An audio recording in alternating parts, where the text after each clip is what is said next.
여러분 어린 아기들을 한번 머릿속에 떠올려 보세요. 어린 아기.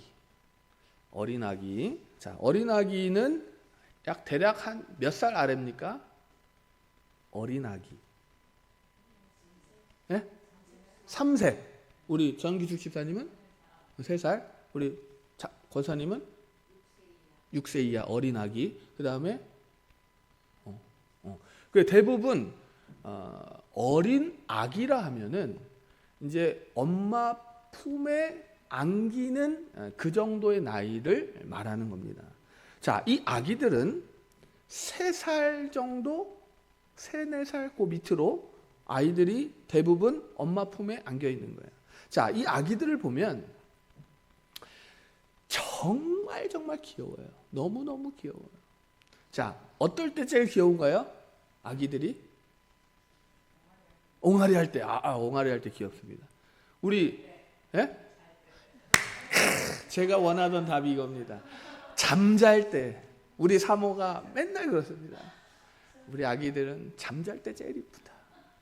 여러분, 잠잘 때 정말 예뻐요. 왜? 정기식사님 왜 예뻐요? 가만히 있으니까 예쁜 겁니다.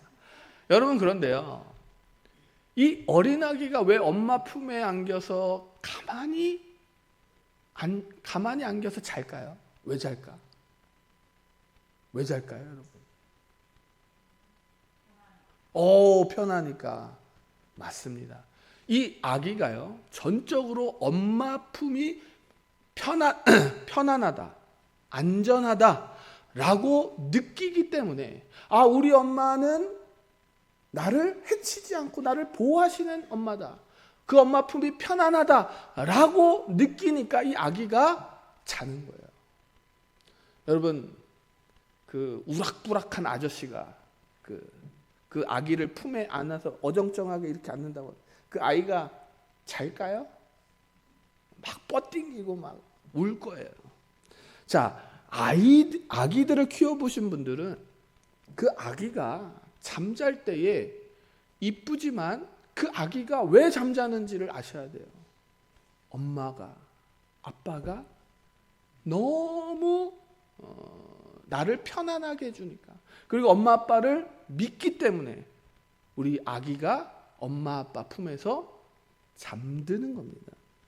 자, 오늘 이 아기에 대해서 이야기가 나오는데, 자, 아기를 품에 안고 엄마들이 예수님 앞으로 나오려고 했어요.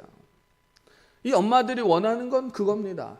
예수님, 우리 아기 한 번만 만져주세요. 예수님이 한번 복을 주세요. 기도해 주세요라고 나오는 겁니다. 이 엄마들이 예수님 앞으로 나갈 때에 장애물이 있었을까요? 없었을까요? 장애물은 있었습니다. 왜?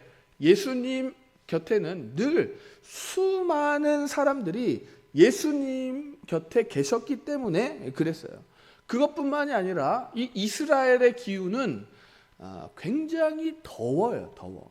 그렇기 때문에 이 엄마가 아기를 품에 안고 예수님 앞에 가기 위해서 그 많은 시간을 기다려야 한다는 것도 하나의 장애물이었어요.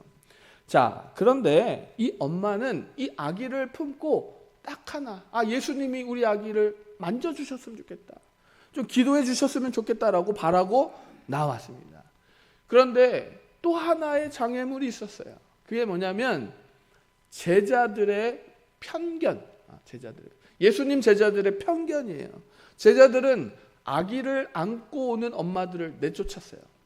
안 됩니다. 아기들을 데리고 오지 마세요. 저 뒤로 물러가세요. 여기는 예수님 만나기 위해서는 조금 더 이렇게 아프신 분들, 이런 분들 오세요라고 아마 밀어냈을 겁니다.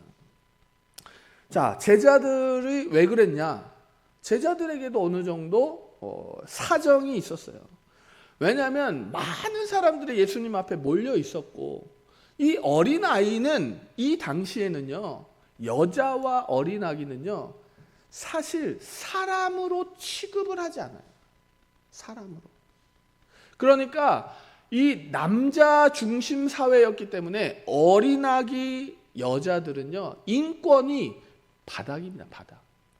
그러니까 인권을 존중하지 않아요. 여자들이 오고 거기에다가 아기까지 안고 오니까 제자들이 편견을 가진 상태에서 그 엄마들을 내쫓아 버려요.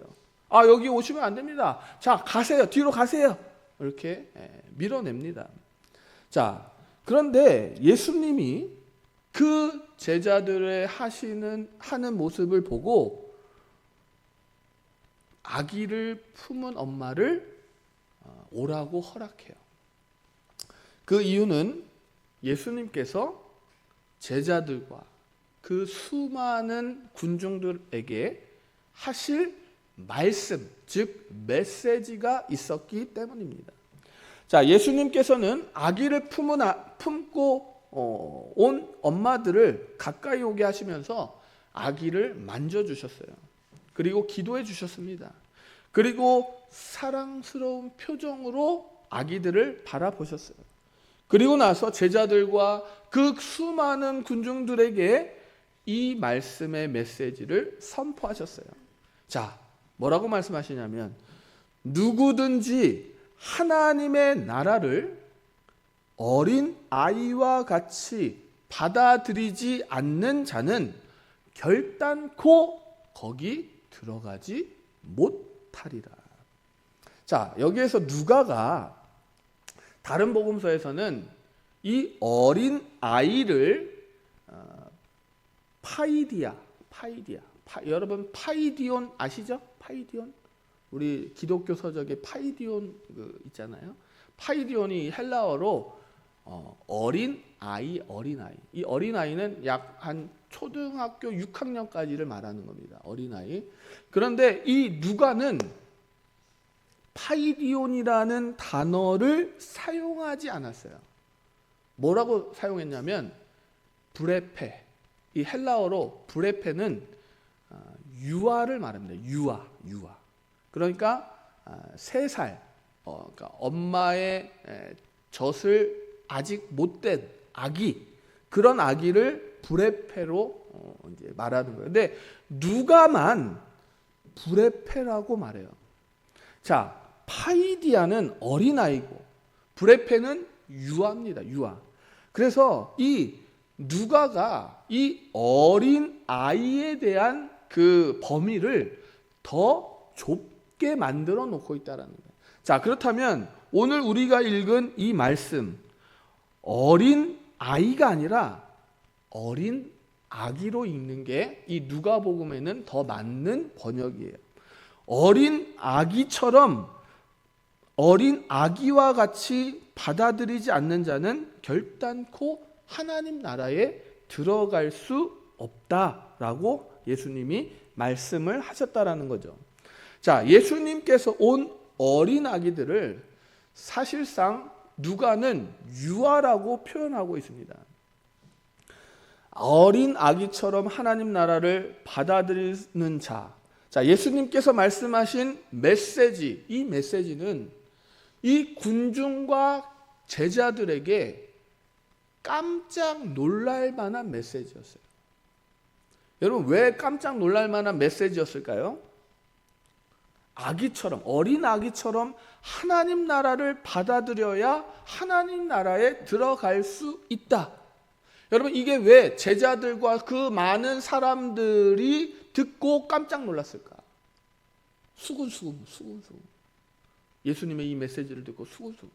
왜 수근수근 거렸을까요? 내 생각과 달랐기 때문에. 자, 제자들은 그 반대로 생각해요. 군중들도 반대로 생각했어요. 여러분들도 혹시 그렇지 않습니까? 하나님 나라는 누가 들어가는 겁니까? 저기 서울에 미국에서 박사 학위를 받고 대형 교회에 10만 명 성도로 부흥시킨 그 목사님은 분명히 하나님 나라의 티켓을 거머쥐고 있을 겁니다. 여러분, 이 생각 가지고 있지 않으세요? 교회의 헌금을 제일 많이 하신 우리 성도님만은 하나님이 무조건 하나님 나라에 들어가는 티켓을 주셨을 겁니다. 여러분 그렇게 생각하지 않으셨나요? 제자들은, 군중들은 그렇게 생각을 했다라는 거예요. 우리 바리새인들 중에 대제사장, 저기 서기관들, 이런 사람들이 하나님 나라에 들어가는 거지. 어떻게 이렇게 꼬맹이처럼 어린아이가 하나님 나라에 들어갈 수 있어? 이렇게 생각을 했다는 거예요.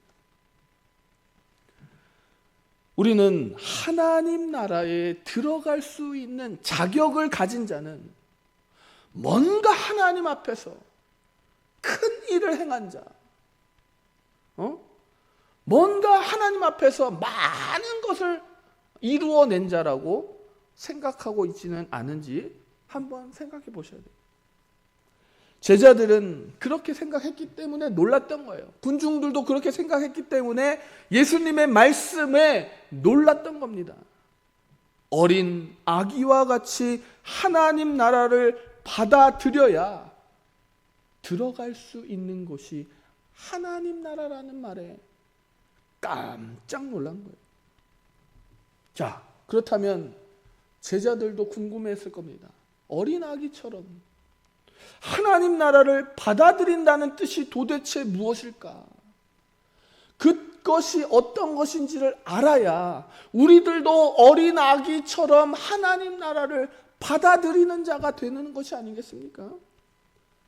자, 일단 이 말씀을 풀어보기 위해서는 그 전에 예수님께서 무엇을 말씀하셨는가를 먼저 읽어보셔야 돼요. 자, 예수님께서 이 얘기를 하시기 전에 무슨 이야기를 하셨냐면 바리새인 기도와 세리의 기도를 예수님께서 이야기를 하셨다. 자, 우리가 너무 잘 알고 있는 이야기죠. 바리새인의 기도는 어땠습니까, 여러분? 바리새인의 기도. 네, 우리 권사님 어땠다고요? 보이듯이. 보이는 식으로. 맞아요. 보이는 식으로. 자, 보이는 식으로 어떻게 했습니까? 하나님 앞에 나를 높였어요. 자, 바리새인의 기도는 이겁니다. 자, 성전의 문 어귀에서 많은 사람들이 보고 있어요. 보고 있는 가운데서 하나님 앞에서 고개를 팍 들고 손을 탁 들고 사람들이 다 보고 있는 상태에서 큰 소리로 외칩니다. 하나님, 저는 저 세리보다 하나님 앞에서 금식도 했고요. 저 세리가 안 하는 11조도 드릴 거예요. 그렇게 자신을 하나님 앞에 높였던 거예요. 근데 세리는 어떻게 기도했습니까? 세리는 바리새인 그 밑에서 사람들 안 보는 구석에서 사람들이 나 볼까 봐 구석에 쭈그려 앉아가지고 조용한 목소리로 하나님 죄송합니다. 저는 죄인입니다. 라고 기도했다. 자, 이 이야기를 예수님이 하시고 나서 뭐라고 말씀하십니까?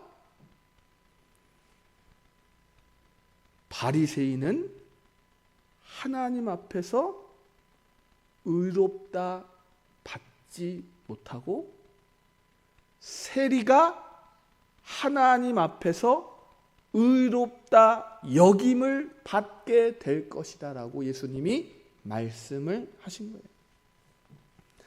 자, 바리새인의 마음, 무슨 마음일까요, 여러분? 바리새인의 마음은요, 요즘은 뭐 잘 안 쓰지만 옛날 성경에는 이 마음을 구약 성경에 이렇게 자고하는 마음, 자고하는 마음. 자, 스스로 자자에 높일 고, 높을 고죠. 높을 고. 스스로 자신을 높이는 거예요. 이 자고하는 마음이 바리새인에게 있었다라는 거예요. 자, 자고하는 마음은 하나님 앞에서 결단코 인정을 받지 못하는 거예요. 그러나 세리는 하나님 앞에서 자신의 하나님의 말씀대로 살아가지 못하는 그 마음을 회개하면서 늘 자신을 주님 앞에 낮추었어요. 누구처럼? 어린 아기처럼, 어린 사람처럼. 여러분, 이 둘의 차이, 바리새인과 세리의 둘의 차이는 굉장히 엄청난 결과를 낳았습니다. 세리가 하나님 앞에서 의롭다 여김을 받는 결과를 나타냈다는 거죠. 여러분, 그렇다면 핵심이 뭡니까? 핵심? 하나님 앞에서 자신을 낮추어야 한다는 거예요. 여러분, 어린 아기와 같이 하나님 나라를 받아들인다는 거는요, 우리가 하나님 앞에서 내 자신을 스스로 높이지 않는 것, 내 자신을 낮추는 어린 아기와 같은 마음이라는 거예요. 여러분, 그러면 우리가 하나님 앞에서 나를 어떻게 낮춰야 합니까? 우리 안에 있는 이 자고하는 마음을 어떻게 내려놓아야 하는 겁니까? 여러분, 그래서 바리새인과 세리의 기도를 어린 아기들의 공통점으로 모아보면 우리는 쉽게 어린 아기처럼 하나님 나라를 받아들인다라는 의미를 이해할 수가 있게 됩니다. 자, 이 둘의 이야기의 공통점의 첫 번째는 소위 거래신학이라고 불리는 자고하는 마음을 버려야 된다는 거예요. 여러분, 거래신학이라고 혹시 들어보셨어요? 거래신학? 거래신학, 이렇게 딜, 하나님과 내가 거래하는 거예요. 거래. 자, 거래 신학은 이런 겁니다. 하나님, 제가 교회 나올 테니 하나님, 저 이번에 시험 100점 맞게 해주세요.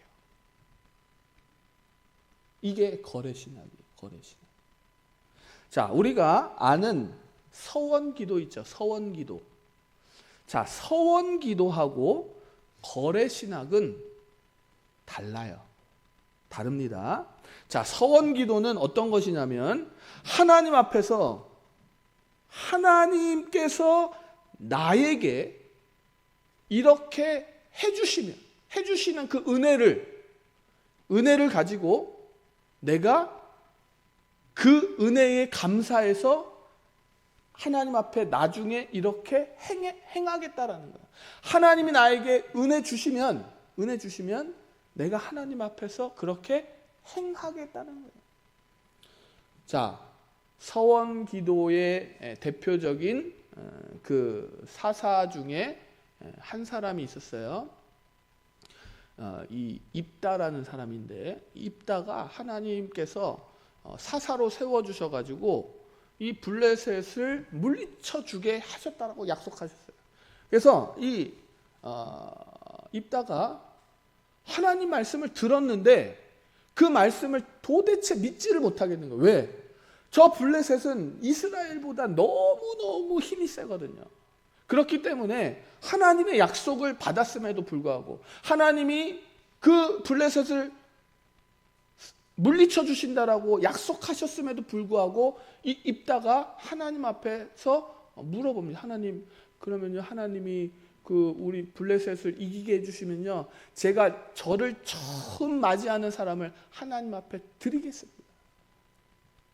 그러니까 하나님이 먼저 해주시고 그 다음에 내가 하나님의 은혜에 감사해서 갚는 것을 서원 기도라고 한다면, 거래신학은 이 순서가 바뀌는 거예요. 자, 거래신학은 이렇게 하는 겁니다. 자, 하나님, 제가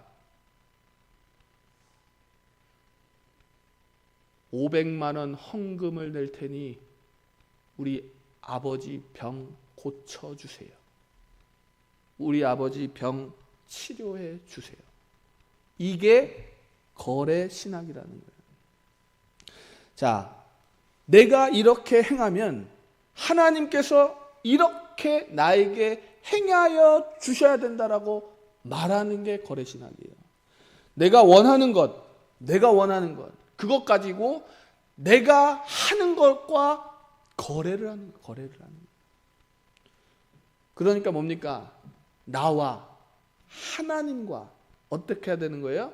거래가 동등한 조건으로 되어지는 게 바로 거래 신학이라는 겁니다.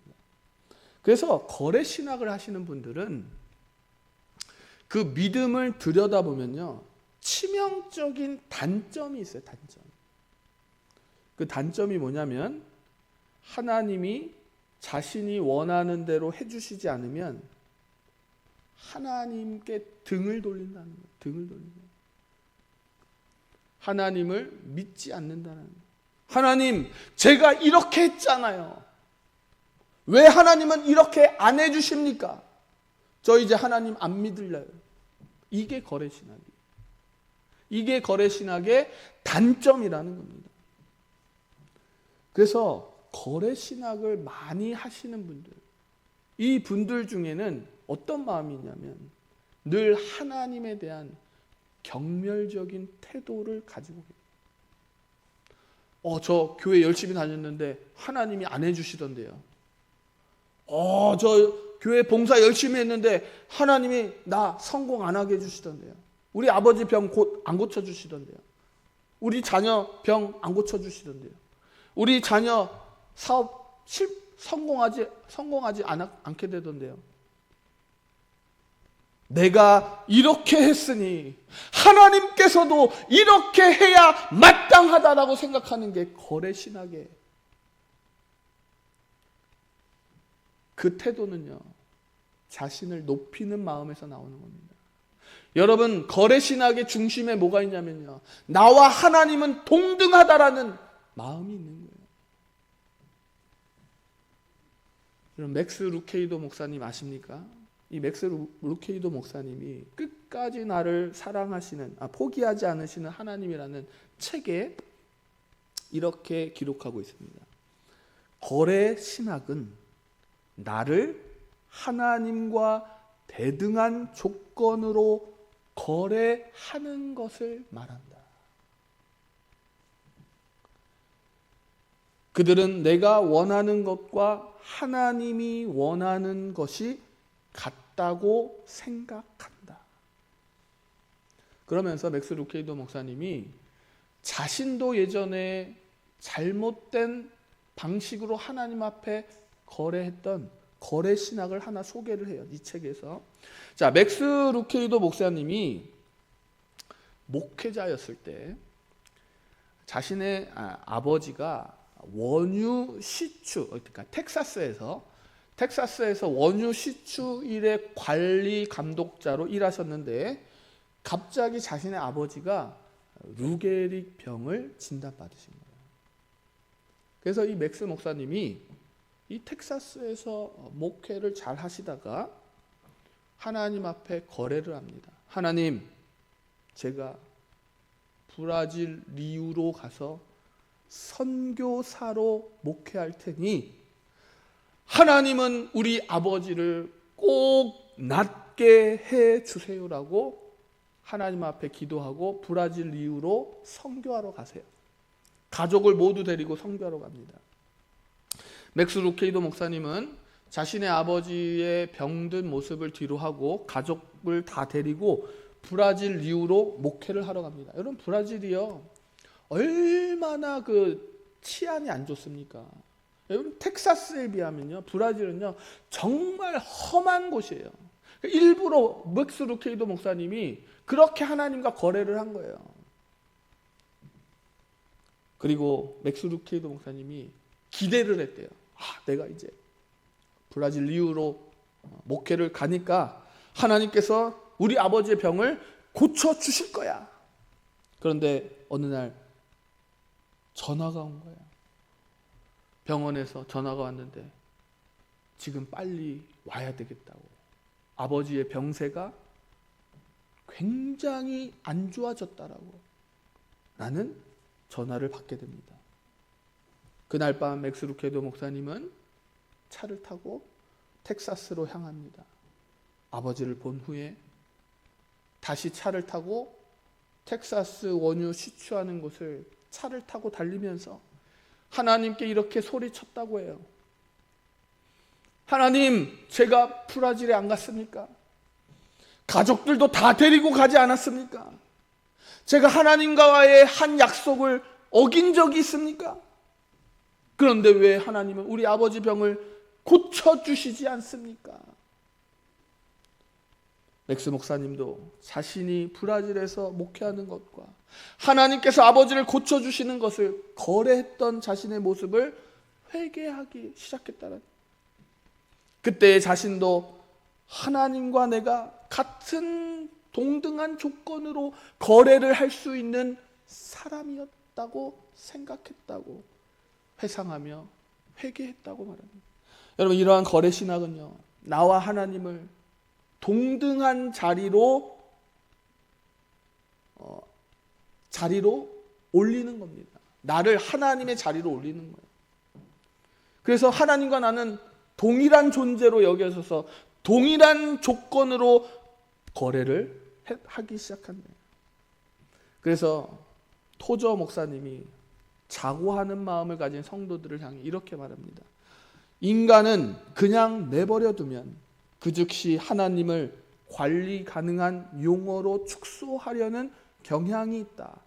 우리는 그분을 사용할 수 있는 곳으로 그분을 데려가서 자신이 원하는 대로, 자신이 필요로 하는 대로 그분이 어디에 계시는지 알기 원하며 어느 정도 통제하기를 원한다.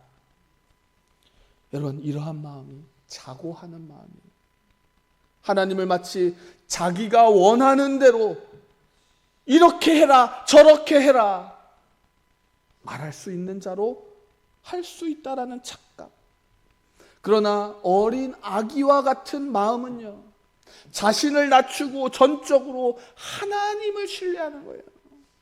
하나님이 나를 품고 광야로 가듯인지 꽃길로 가듯인지 그 길을 신뢰하는 겁니다. 하나님 왜 광야로 갑니까? 따지는 게 아니에요. 하나님이 광야로 가시면 하나님 품에 안겨 그 길을 걸어가는 게 어린 아기와 같이 하나님 나라를 받아들이는 겁니다. 다윗이 시편 131편에 전적으로 하나님을 신뢰하는 마음이 어떤 것인지를 기록하고 있습니다. 제가 말씀을 읽어드리겠습니다. 여호와여, 내 마음이 교만하지 아니하고 내 눈이 오만하지 아니하오며 내가 큰 일과 감당하지 못할 놀라운 일을 하려고 힘쓰지 아니하나이다. 실로 내가 내 영혼으로 고요하고 평온하게 하기를 젖된 아기가 그 어머니 품에 있음 같게 하였나니 내 영혼이 젖된 아이와 같도다. 이스라엘아, 지금부터 영원까지 여호와를 바랄지어다. 여러분, 어린 아기와 같은 이 다윗의 믿음을 표현한 곳에서 저는 어린 아기와 같이 하나님 나라를 받아들이는 자의 마음속에는 단순한 믿음이 있다라는 것을 발견합니다. 단순한 믿음. 여러분, 복잡한 믿음이 아니라 하나님 이거 해주시면 제가 이거 하고, 하나님 저거 해주시면 저거 하고, 제가 이렇게 하면 하나님 저거 해주시고, 또 하나님 내가 이렇게 하면, 그런 복잡한 믿음이 아니라 단순한 믿음. 하나님이 하시면 하시는 거고, 하나님이 안 하시면 안 하시는 대로 순종하는 게 단순한 믿음이, 어린아기와 같이 하나님을 받아들이는 단순한 믿음이라는 거예요. 다윗이 131편에 하나님 앞에서 자신이 큰 일을 행하려고 하지 않았고, 하나님 앞에서 자신이 놀라운 일을 행하려고 힘쓰지 않았다라고 고백합니다. 여러분, 어린아기가 엄마에게 돈을 주기 위해서 노동을 하는 어린아기 봤어요? 어린아기는 엄마를 그냥 신뢰하는 겁니다. 엄마가 맛있는 거 주면 먹는 거예요. 그것이 저와 여러분의 어린아기와 같이 하나님 나라를 받아들이는 겁니다. 다윗은 왕이었지만 하나님 앞에서 절대로 큰 일을 행하려고 하지 않았어요. 놀라운 일을 행하려고 하지 않았습니다. 그것은 자기가 하나님 앞에서는 젖된 아기라고 생각했기 때문입니다. 어린 아기처럼 하나님의 말씀을 받아들이는 단순한 믿음이 저와 여러분에게는 필요합니다. 내 자신을 스스로 높이기 위해서 복잡하게 믿음 생활하는 것이 아니라 단순하게 하나님만 바라고 하나님이 가는 곳에 가고 하나님이 하라는 것을 하는 그런 단순한 믿음이 하나님 나라를 어린아기처럼 받아들이는, 엄마 품을 전적으로 의지하는 그 성도의 모습이라는 거예요. 하나님 품에 안겨서 하나님께서 우리를 광야로 보내실 때에도 우리는 우리를 품고 계시는 하나님을 사랑하는 거예요. 하나님을 믿는 겁니다. 하나님을 단순하게 의지하고 살아가는 거예요. 어린 아기와 같이 하나님의 나라를 받아들인 자에 대해서 예수님께서 이렇게 말씀하신 적이 있어요. 하나님 나라는 내가 이 이스라엘 백성들 앞에서 피리를 불었는데 그 누구도 그 피리 소리에 춤을 추지 않더구나. 여러분, 이 피리를 부는 것은 하나님이 기뻐하라고 외친 복음이에요. 복음을 들었지만 이 유대 백성들은 기뻐하지 않은 거예요. 하나님 나라를 어린 아기처럼 받아들이지 않는 거예요. 예수 그리스도를 통해서 구원을 베푸시겠다는 하나님의 그 기쁜 복음의 소리를 듣고도 이스라엘 백성들은 기뻐하지 않았다라는 거예요. 그리고 이번에는 하나님이 예수 그리스도를 통해서 슬피 울라라고 말합니다. 슬피 울라. 이 말은 예수님이 유대인들을 향해서 회개해라, 너의 죄를 회개해라라고 말했을 때에 그 누구도 자신의 가슴을 치면서 우는 사람이 없었다라는 거예요. 그러나 어린아기와 같은 마음으로 하나님 나라를 받아들이는 사람은 복음 앞에서 기뻐하고 죄를 회개하는 곳에서 슬피 우는 자가 어린아기처럼 하나님 나라를 받아들이는 자라는 겁니다. 여러분, 하나님이 슬피 울라고 하시면 우리는 가슴을 치면서 슬피 울어야 하는 단순한 믿음의 소유자가 되시기를 예수님의 이름으로 축원드립니다. 복잡한 생각할 필요 없어요. 다윗처럼 내가 하나님 품속에 안긴 젖된 아기라는 사실을 기억하시기 바랍니다. 여러분, 하나님 앞에서 놀랍고 큰 일을 행하려고 하지 마세요. 전적으로 하나님이 행하시는 일들을 따라 순종하시기 바랍니다. 하나님께서 가라 하면 가고 멈추라 하면 멈추는, 그것이 어린아기처럼 하나님을 전적으로 신뢰하는 사람이라는 겁니다. 저도 이 일에 대해서 회개할 것이 하나 있습니다.